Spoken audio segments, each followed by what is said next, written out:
السلام علیکم ورحمۃ اللہ وبرکاتہ۔ سورۃ البقرہ آیت نمبر 58۔ اعوذ باللہ من الشیطان الرجیم، بسم اللہ الرحمن الرحیم۔ وَإِذْ قُلْنَا ادْخُلُوا هَٰذِهِ الْقَرْيَةَ فَكُلُوا مِنْهَا حَيْثُ شِئْتُمْ رَغَدًا وَادْخُلُوا الْبَابَ سُجَّدًا وَقُولُوا حِطَّةٌ نَغْفِرْ لَكُمْ خَطَايَاكُمْ وَسَنَزِيدُ الْمُحْسِنِينَ۔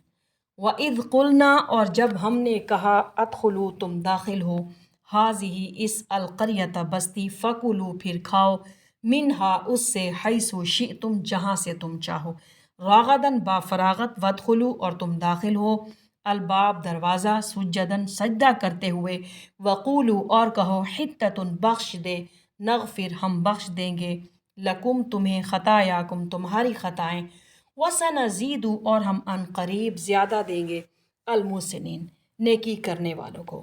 اور یاد کرو جب کہ ہم نے تم سے کہا تھا کہ داخل ہو جاؤ اس شہر میں اور پھر کھاؤ اس میں سے با فراغت جہاں سے چاہو، لیکن دیکھنا بستی کے دروازے میں داخل ہونا، جھک کر اور کہتے رہنا مغفرت مغفرت، تو ہم تمہاری خطاؤں سے درگزر فرمائیں گے اور محسنین کو ہم مزید فضل و کرم سے نوازیں گے۔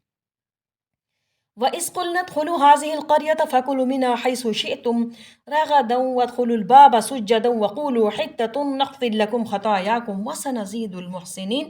بنی اسرائیل کے سرائے سینا میں آنے اور تورات عطا کیے جانے کے بعد حضرت موسیٰ علیہ السلام کے زمانے میں انہیں جہاد اور قتال کا حکم ہوا، لیکن اس سے پوری قوم نے انکار کیا۔ اس پر اللہ تعالیٰ نے ان پر سزا مسلط کر دی کہ یہ 40 برس تک اسی صحرا میں بھٹکتے پھریں گے۔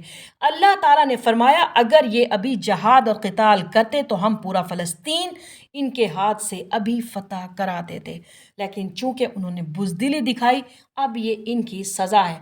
فَإِنَّهَا مُحَرَّمَةٌ عَلَيْهِمْ 40 سنہ یتیہون فی الارض، سورۃ المائدہ کی آیت ہے، اس میں اللہ نے فرمایا یعنی ارض فلسطین جو ان کے لیے ارض موعود تھی وہ ان پر 40 سال کے لیے حرام کر دی گئی تھی، اب یہ 40 سال تک اسی صحرا میں بھٹکتے پھریں گے۔ صحرائے نور دی کے اس عرصے میں حضرت موسیٰ علیہ السلام کا بھی انتقال ہو گیا اور حضرت ہارون علیہ السلام کا بھی۔ اس عرصے میں ایک نئی نسل پیدا ہوئی اور وہ نسل مصر سے غلامی کا داغ اٹھائے ہوئے آئی تھی، وہ پوری کی پوری ختم ہو گئی تھی۔ غلامی کا اثر یہ ہوتا ہے کہ غلام قوم کے اندر اخلاق و کردار کی کمزوریاں پیدا ہوتی ہیں۔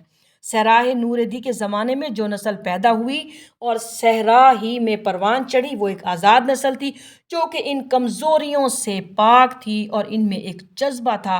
بنی اسرائیل کی اس نسل نے حضرت موسیٰ علیہ السلام کے خلیفہ یوشع بن نون، تورات میں ان کا نام یشوع آیا ہے، اس کی قیادت میں قتال کیا اور پہلا شہر جو فتح ہوا وہ اریحا تھا۔ یہ شہر آج بھی جریکو کے نام سے موجود ہے۔ یہاں پر اس فتح کا بعد اس تذکرہ ہو رہا ہے کہ یاد کرو جب ہم نے تم سے کہا تھا اس شہر میں فاتح کی حیثیت سے داخل ہو جاؤ اور پھر جو نعمتیں یہاں سے تمہیں ملے انہیں خوب کھاؤ پیو، لیکن شہر کے دروازے سے سجدہ کرتے ہوئے داخل ہونا۔ مراد یہ ہے کہ جھک کر سجدہ شکر بجا لاتے ہوئے داخل ہونا، ایسا نہ ہو کہ تکبر کی وجہ سے تمہاری گردنیں اکڑ جائیں۔ اللہ کا احسان مانتے ہوئے گردنیں جھکا کر داخل ہونا۔ ہمیں ہر وقت اپنے دل میں دماغ میں تکبر سے بچنا ہے۔ اللہ تعالیٰ نے ایک اور جگہ ارشاد فرمایا وَلَا تَمْشِ فِي الْأَرْضِ مَرَحًا، ان کے زمین پر اکڑ کر مت چلو۔ اکڑ انسان کو برباد کر دیتی ہے۔ یہ نہ سمجھنا کہ تم نے بزور بازو حاصل کیا ہے۔ اس کا نقشہ ہمیں محمد رسول اللہ صلی اللہ علیہ وآلہ وسلم کی شخصیت میں نظر آتا ہے کہ جب فتح مکہ کے موقع پر آپ صلی اللہ علیہ وآلہ وسلم داخل ہوئے تو جس سواری پر آپ صلی اللہ علیہ وآلہ وسلم بیٹھے ہوئے تھے، آپ صلی اللہ علیہ وآلہ وسلم کی پیشانی مبارک اس کی گردن کے ساتھ جڑی ہوئی تھی۔ یہ وقت ہوتا ہے جب کہ ایک فاتح تکبر اور تعالی کا مظاہرہ کرتا ہے، لیکن بندہ مومن کے لیے یہی وقت تواضع اور جھکنے کا ہوتا ہے۔ اس کے ساتھ انہیں حکم دیا گیا وَقُولُوا حِطَّةٌ، اور کہتے جاؤ مغفرت مغفرت۔ حِطَّةٌ کا وزن فعلۃ اور مادہ ہا تو یعنی کہ حتی یحتو حتن کے متعدد معنی ہیں، جن میں سے ایک معنی یہ ہے کہ پتے جھاڑنا۔ مثلاً کہیں گے حتی ورق الشجر، اس نے درخت کے پتے جھاڑ دیے۔ حتۃ معنی استغفار، طلب مغفرت اور توبہ کیے جاتے ہیں۔ گویا اس میں گناہوں کو جھاڑ دینے اور خطاؤں کو معاف کرنے کا مفہوم ہے۔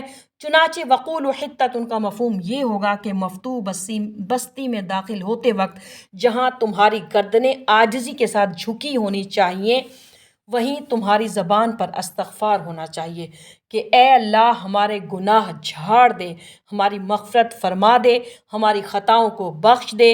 اگر تو ہمارے اس حکم پر عمل کرو گے تو ہم تمہاری خطائیں معاف کر دیں گے اور تمہیں محسن اور نیکوکاروں میں شامل ہوں گے۔ محسن و نیکوکاروں میں شامل اللہ تعالیٰ ان کو کرے گا، انہیں مزید فضل و کرم اور انعام و کرام سے نوازیں گے۔ اللہ پاک ہم سب کو غرور کرنے سے، تکبر کرنے سے اپنے حفظ و امان میں رکھے، آمین یا رب العالمین۔